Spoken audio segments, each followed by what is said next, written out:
Nama saya Veronica. Saya 33 tahun.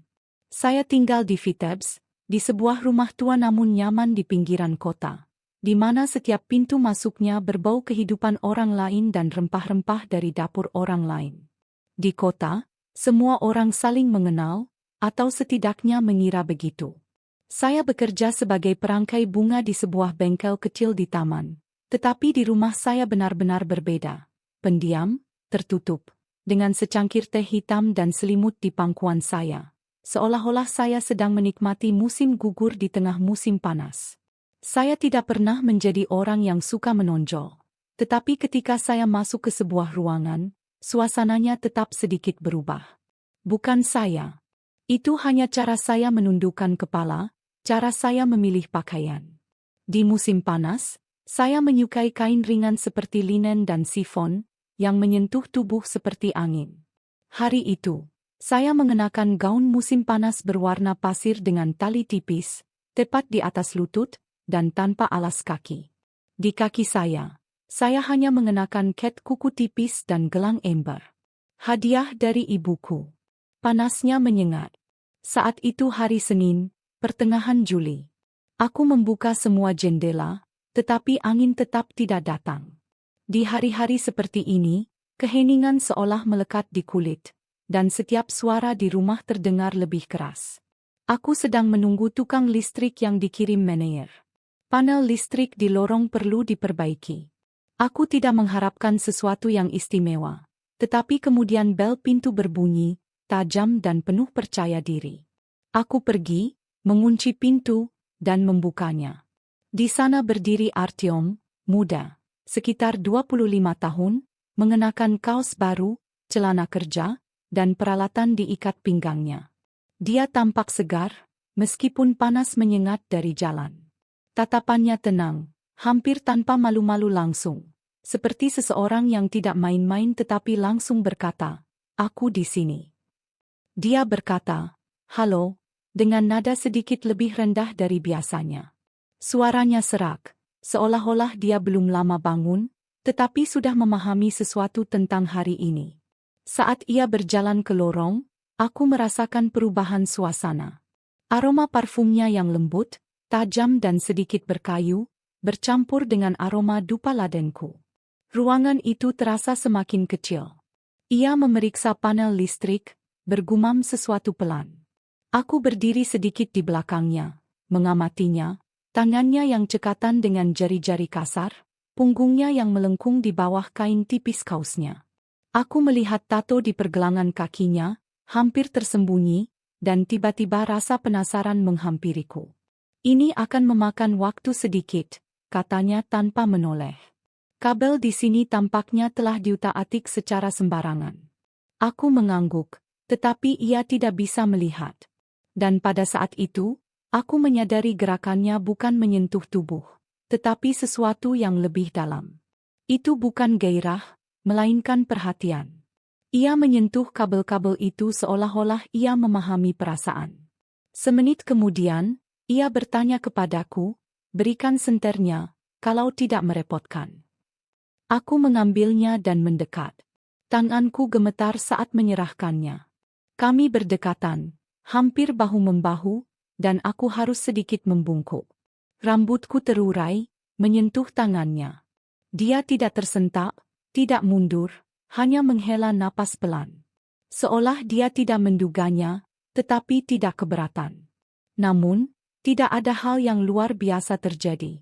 Hanya tatapan, hanya benang-benang tak terlihat yang terbentang tegang di antara kami seperti senar yang siap dimainkan. Ketika pekerjaan hampir selesai, lampu di lorong tiba-tiba berkedip. Artyom terkekeh. "Terkadang, agar semuanya berjalan lancar, kau hanya perlu menemukan di mana letak koneksi yang lemah." Aku tertawa menanggapi, tetapi jantungku mulai berdetak lebih cepat. Kata-katanya, itu tentang kabel yang tidak terhubung, dan kami berdua tahu itu. Dia berdiri, menyeka tangannya dan berkata, "Kita juga perlu memeriksa stop kontak di kamar tidur. Sepertinya ada korsleting di sirkuitnya." Aku menatapnya dan mengerti bahwa ini tidak perlu.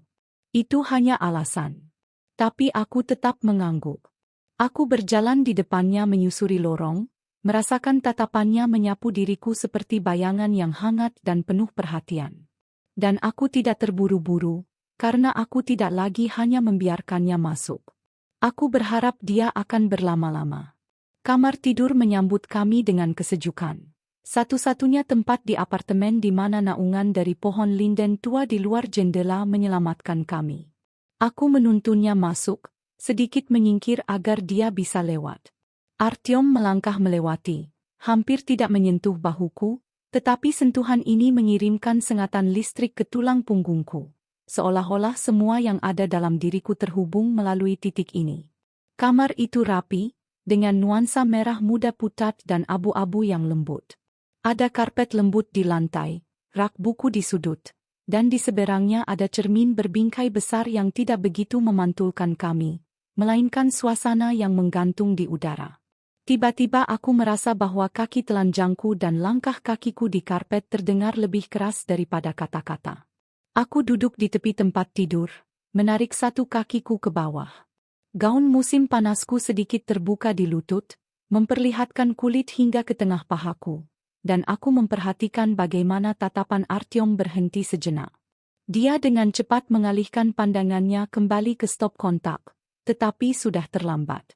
Aku sudah merasakan perhatiannya membelaiku bahkan dari jauh. Kadang-kadang ada percikan api di sini saat aku mencolokkan pengisi daya, kataku, berusaha berbicara dengan tenang. Dia berjongkok, mengeluarkan obeng, dan mulai membongkar penutup plastik. Aku memperhatikan tangannya, kuat, ditutupi kapalan tipis, dan pergelangan tangannya tertutup lengan baju. Dia menggulung kausnya tepat di atas siku, dan aku mendapati diriku menatapnya di pantulan cermin. Leherku sedikit memerah, bukan karena malu, tetapi karena kesadaran. Aku ingin agar dia memperhatikan.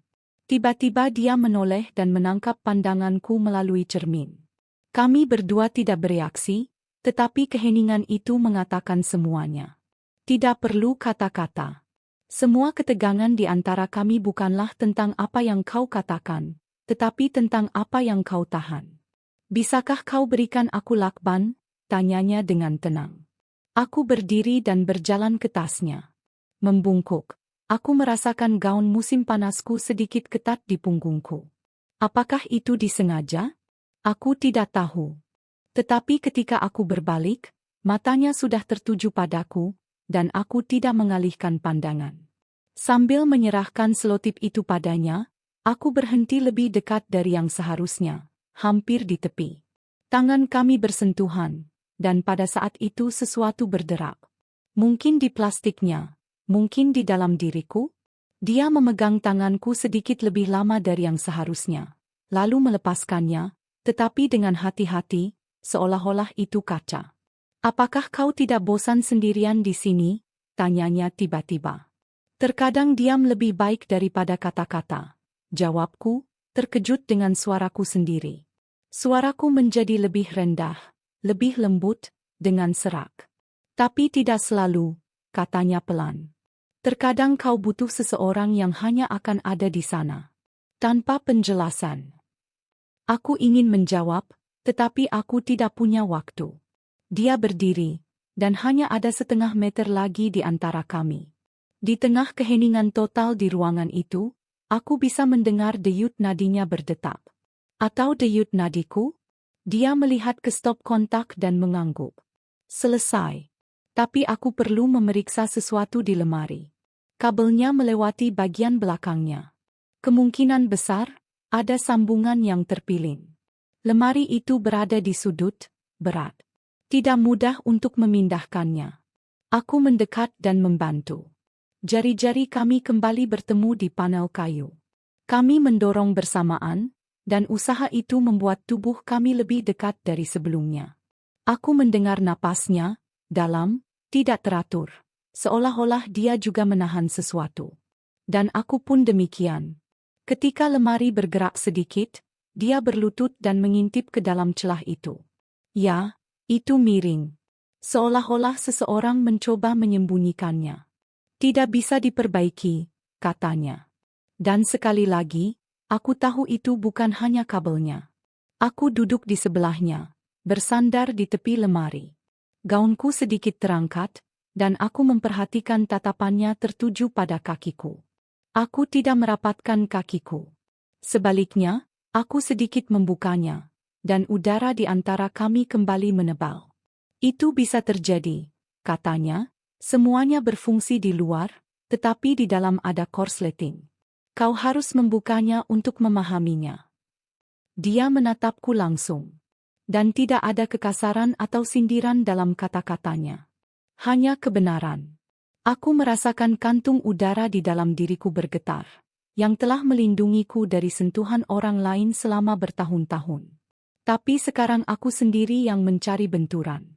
Kau bisa periksa, kataku, tapi hati-hati. Dia tidak berkata apa-apa, tetapi berdiri dan mendekat lagi. Tangannya tidak meraih stop kontak, tetapi bahuku.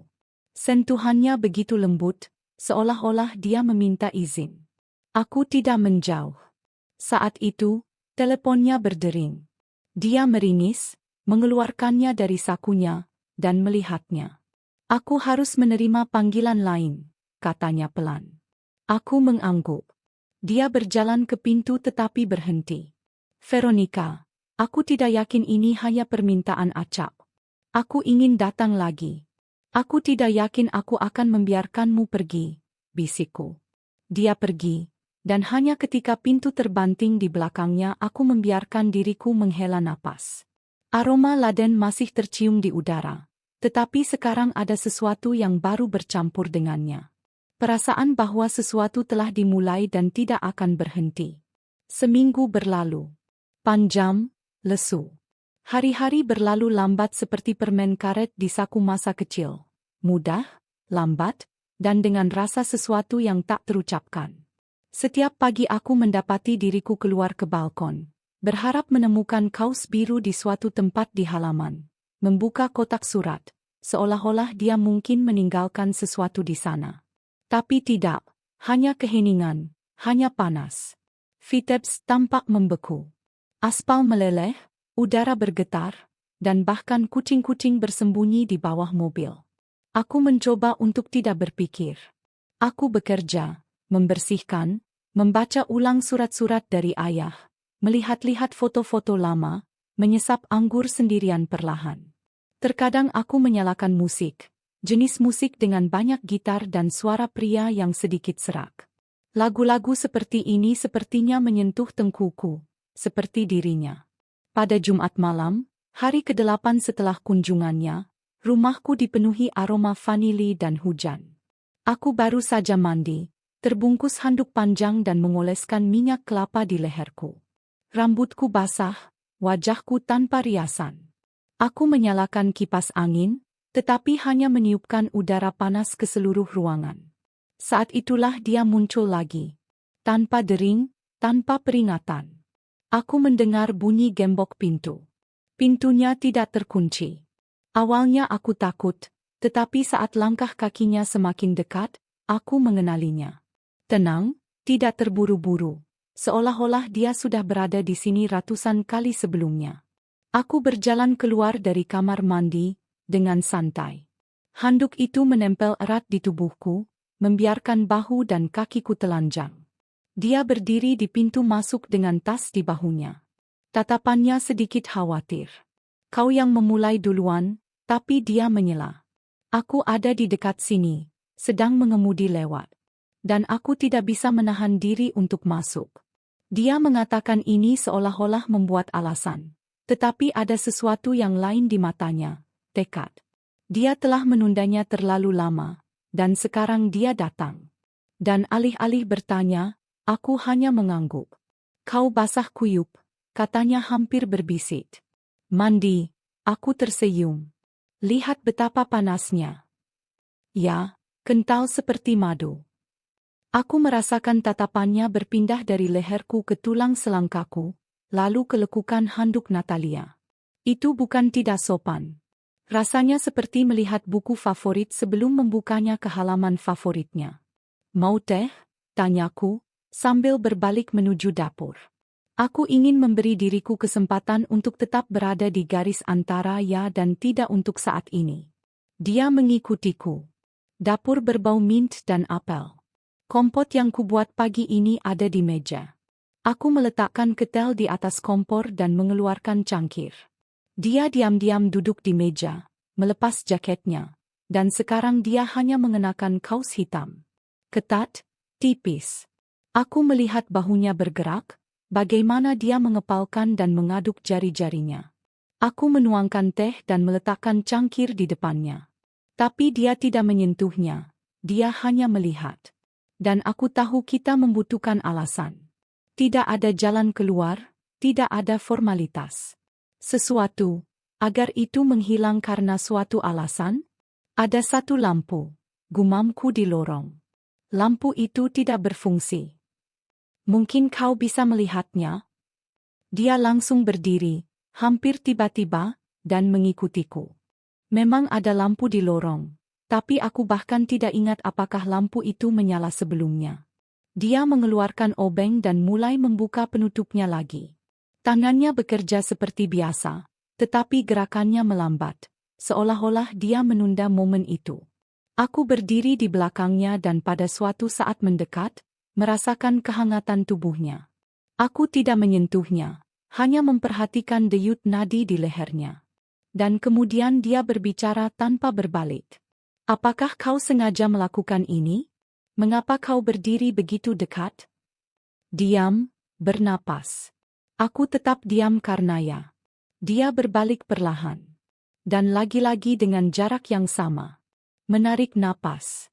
Dan dia berkata, aku tidak ingin merusak semuanya. Bagaimana jika sudah terlambat untuk takut? Kemudian aku mendekat, dan dia tidak mengulurkan tangan. Dia menunggu sampai tanganku sendiri menyentuh bahunya. Kulitnya hangat, seperti malam musim panas. Napasnya semakin dalam. Tangannya masih memegang obeng, tetapi dia tidak bergerak. Lalu aku mengambilnya darinya, dengan hati-hati meletakkannya di rak, dan kemudian mengusap tangannya dengan jariku. Dan gerakan ini menjadi pemicunya. Bukan ciuman, bukan pelukan, hanya sentuhan. Dia menangkap tanganku, membawanya ke bibirnya. Sentuhan ringan. Tapi aku merasakan rasanya, asam, seperti logam. Kami tidak saling menerjang. Itu bukan rasa lapar, tetapi pengakuan. Jari-jarinya menyentuh tulang selangkaku, meluncur di sepanjang garis bahuku, bukan membuka pakaian, tetapi membaca. Aku merasakan bagaimana dia menyentuh bukan kulit, tetapi pikiran. Kami berdiri hampir dalam kegelapan, hanya cahaya redup dari jendela yang menerangi wajahnya. Kau cantik, bisiknya. Kau berbahaya, jawabku. Dia tertawa pelan, lalu mengusap rambutku, perlahan memasukkan jarinya ke dalam, seolah mencari sesuatu untuk dipegang agar tak bisa melepaskannya. Telapak tangannya meluncur ke leherku, dan aku bergidik. Terlalu jujur untuk bermain-main. Aku tidak tahu berapa lama itu berlangsung. Aku hanya tahu bahwa kehangatan di antara kami bukan tentang cuaca. Itu telah tumbuh selama seminggu dan sekarang mulai menguap dari kulitku, naik ke atas. Ketika dia mencondongkan tubuh, bibirnya menyentuh bukan bibirku, tetapi tulang pipiku. Terkendali, hormat, seolah berterima kasih, lalu membeku. Aku bisa pergi jika kau menyuruhku.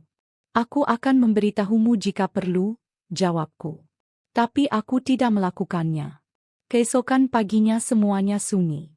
Aku terbangun karena suara gemerisik ringan. Artyom sedang mengemasi peralatannya. Saat itu sedikit lewat pukul 6 pagi, dan fajar yang berasap masih terbentang di luar jendela. Seolah kota itu bernapas perlahan, malas, hampir intim. Dia di dapurku, mengenakan kaos dan celana olahraga, tanpa alas kaki, minum air dari gelas, meninggalkan jejak bibirnya di gelas. Tiba-tiba aku ingin mengabadikan pagi ini, mengingat setiap lekukan siluetnya di jendela, setiap napas, setiap suara dalam keheningan yang rapuh ini. Apakah kau akan pergi? Tanyaku, tanpa beranjak dari tempat tidur. Dia berbalik dan tersenyum seolah-olah dia sudah memutuskan semuanya sejak lama. Kerja, katanya, tapi jika kau mengizinkanku, aku akan kembali, dan jika tidak, aku tetap akan kembali. Ketuklah lebih pelan. Aku tertawa. Dia datang, duduk di tepi tempat tidur dan mencondongkan tubuh ke arahku. Tangannya dengan lembut menyentuh pahaku yang tertutup spray. Sentuhan itu hampir tak terasa, tetapi terasa di dalam, seolah-olah dia menyentuh kenangan malam itu. Tentang malam yang masih kami simpan seperti rahasia, seperti hembusan napas di kaca. Ketika dia pergi, aku tidak merasa hampa. Sebaliknya, ruangan itu terasa penuh. Aromanya, kehangatannya, keheningannya. Aku berjalan tanpa alas kaki di sekitar apartemen sepanjang hari, seolah takut menghapus jejak langkahnya. Aku mengenakan gaun sutra hitam panjang, tanpa tali bahu, ringan dan hampir transparan di bawah cahaya. Aku tidak mengenakan pakaian dalam. Bukan karena kurang ajar, tetapi karena perasaan bahwa tubuhku bukan lagi hanya milikku. Tubuhku berdenyut dengan kenangan, terutama di punggung bawah, tempat telapak tangannya paling lama menempel. Di malam hari, aku keluar ke kota, mengenakan sandal suede sederhana dan topi jerami lebar yang menutupi wajahku. Aku ingin menghilang di tengah keramaian, di tengah kebisingan, di tengah hiruk-pikuk Vitebs pada hari Jumat. Namun, yang terjadi malah sebaliknya. Aku berada di halte bus dekat Pasar Lama, di samping truk ZTL yang berhenti menjual semangka dari selatan.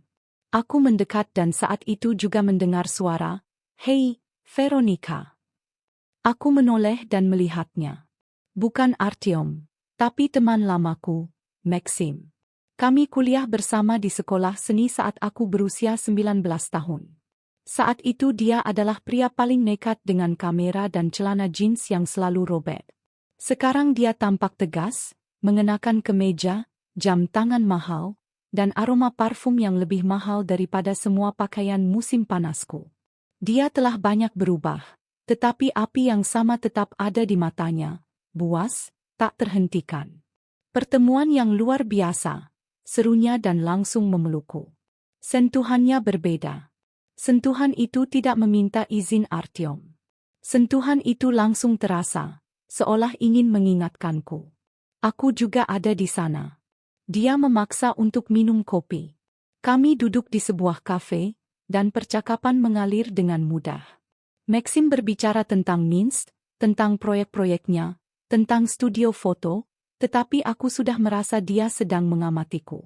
Gaun itu, yang tipis tali bra, dan aku tidak mengenakan pakaian dalam.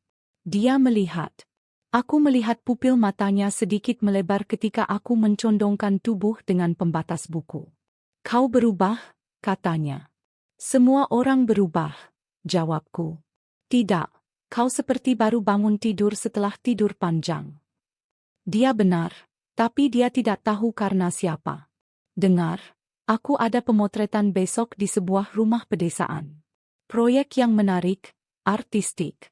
Aku butuh model, bukan klasik, tapi nyata. Feminin. Kau memilikinya." Aku tersenyum. Itu menyenangkan, tetapi di dalam hatiku sudah ada suara. Suara Artyom. "Aku akan memikirkannya," jawabku pelan. "Kau punya mata yang tak mungkin dilupakan," katanya, sambil mendekat. Aku menjauh. Gerakan kecil, hampir tak terlihat, tetapi dia mengerti dan menyeringai. "Mengerti." Seseorang muncul? Aku tidak menjawab, hanya berdiri. Keesokan harinya Artyom kembali. Saat itu malam hari. Aku sedang menjemur pakaian di balkon dengan kaos tipis tanpa punggung dan celana pendek denim usang. Dia berdiri tanpa mengetuk, seolah-olah kami sudah melewati formalitas ini. "Siapa dia?" tanyanya langsung, sambil mendekat. "Siapa? Yang tadi duduk bersamamu di kafe?" Aku melihatnya. Aku membeku. Lututku terasa menekuk ke dalam. "Seorang kenalan lama." "Tidak lebih dari itu." "Aku iri," ucapnya singkat. "Meskipun aku tidak punya hak, tapi tetap saja." "Dan kamu menginginkan ini kan?" Dia tidak menjawab. Dia mendekat. Tangannya kembali berada di pinggangku. Dia menekanku ke dinding, tapi tidak dengan kasar, dengan kebutuhan. Tidak ada yang bisa dilakukan. Anda dapat melakukannya. Tidak ada, tidak ada, tidak ada, tidak ada kartu, atau lebih banyak uang dan itu benar. Tidak, itu yang kamu lakukan. Bukan itu yang kamu lakukan tidak. Anda harus melakukannya dengan benar. Bukan di dalam, bukan di. Itu bagus. Dan ini adalah waktu yang tepat untuk melakukan hal yang sama tidak ada yang perlu dilakukan. Ada banyak toko, dan toko. Ini adalah hal yang baik, no. Anda perlu melakukan hal yang sama. Tidak ada yang terjadi.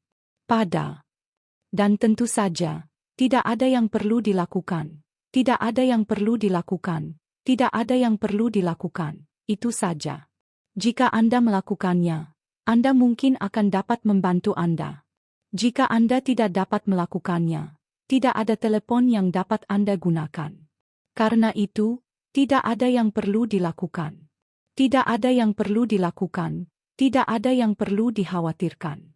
Apa yang harus dilakukan atau moluskah Anda? Tidak ada yang perlu dilakukan. Tidak ada yang perlu dilakukan, dan lebih banyak lagi yang harus dilakukan. Karena maknanya tidak ada gambar di dalamnya, oke. Namun, itu tidak berarti apa-apa. Dan itu benar. Anda perlu melakukan sesuatu yang tidak perlu dilakukan oleh orang lain. Itu tidak ada gunanya. Tidak ada produk lain, tidak ada yang bisa melakukannya, yang tidak dapat dilakukan lagi. Dalam hal ini, Anda perlu melakukan hal yang sama. Namun, itu juga merupakan hal yang baik. Terima kasih. Itu tidak terjadi. Anda perlu melakukan ini. Terima kasih. Dan tentu saja, tidak ada yang bisa dilakukan, bukan? Ini adalah hal yang baik. Anda perlu melakukan hal lain. Baik. Saya tidak bertanggung jawab atas hal ini, dalam dirinya. Baik. Saya tidak yakin dan tidak bisa membantu, tetapi tidak ada yang salah. Tidak.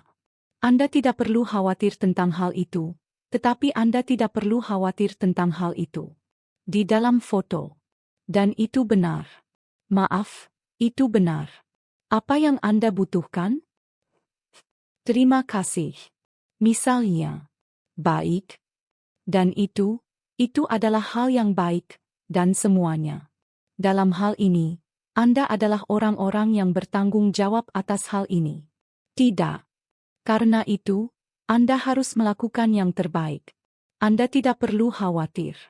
Jika Anda ingin melakukan sesuatu, Anda harus melakukan yang terbaik. Mungkin saja. Itu bagus. Tentang aplikasi ini. Jika tidak, Anda tidak akan dapat menggunakan teknik ini atau melakukan hal lain. Dan ini sangat penting. Klik di sini. Ada banyak hal yang harus dilakukan. Ada banyak hal yang harus dilakukan. Dan ada banyak hal yang harus dilakukan. Misalnya, Anda maksimum dan lainnya. Anda mungkin perlu melakukan hal yang sama. Dan Anda adalah bukan orang yang tidak bertanggung jawab, tetapi Anda tidak melakukannya. Tapi, jika Anda melakukannya, Anda tidak perlu melakukan apapun. Dan itu adalah hal yang mungkin. Dan Anda, bagaimana? Anda perlu melakukan hal ini, karena banyak orang yang harus membayarnya. Ya, kamu. Tentang hal ini. Tidak ada gunanya, itu saja. Ini adalah biaya yang sangat besar. Lebih baik lagi. Tidak. Apakah kamu membutuhkannya? Dan itu kamu. Dan itu benar. Ada banyak hal yang harus dilakukan, tetapi tidak ada yang perlu Anda lakukan. Tidak ada yang tahu. Itu dia apa yang bisa kamu lakukan? Saya tidak tahu apa yang harus dilakukan. Ada banyak hal yang harus dilakukan. Ada banyak hal yang perlu dilakukan. Anda juga bisa melakukannya, kamu tidak bisa melakukannya hari ini? Karena itu adalah hal yang baik. Anda harus membayar lebih banyak. Dalam hal ini, Anda tidak perlu khawatir tentang hal ini. Tidak. Saya akan melakukannya lagi. Itu bagus. Terima kasih. Ada satu hal lagi yang harus dilakukan, yaitu, Anda harus melakukan yang terbaik. Saya tidak bisa melakukannya. Jawabannya adalah, bagaimana? Tentang hal itu. Tidak ada yang lain. Anda tidak perlu khawatir tentang hal ini. Jika Anda ingin melakukan ini, itu akan menjadi hal yang baik untuk dilakukan. Itu adalah alasan yang bagus. Anda mungkin tidak dapat melakukan apapun dalam kehidupan sehari-hari, Dan itu Anda tidak perlu melakukan apapun. Saya berbicara tentang hal ini dan mengatakan, kotak sekring berfungsi, tapi masih rusak. Saya perlu memutuskan sesuatu. Apa? Dengan rumah, dengan diriku sendiri. Bersama kami. Percaya saja. Dia mencium keningku dan aku tidak bisa. Dia mogok. Dia mogok dan mogok. Itu adalah hal yang sangat penting. Tidak ada yang terjadi. Banyak sekali, banyak lagi. Tidak. Itu seluruh area, disebut rumah sakit. Saya bahkan menulis surat kepada Maxim.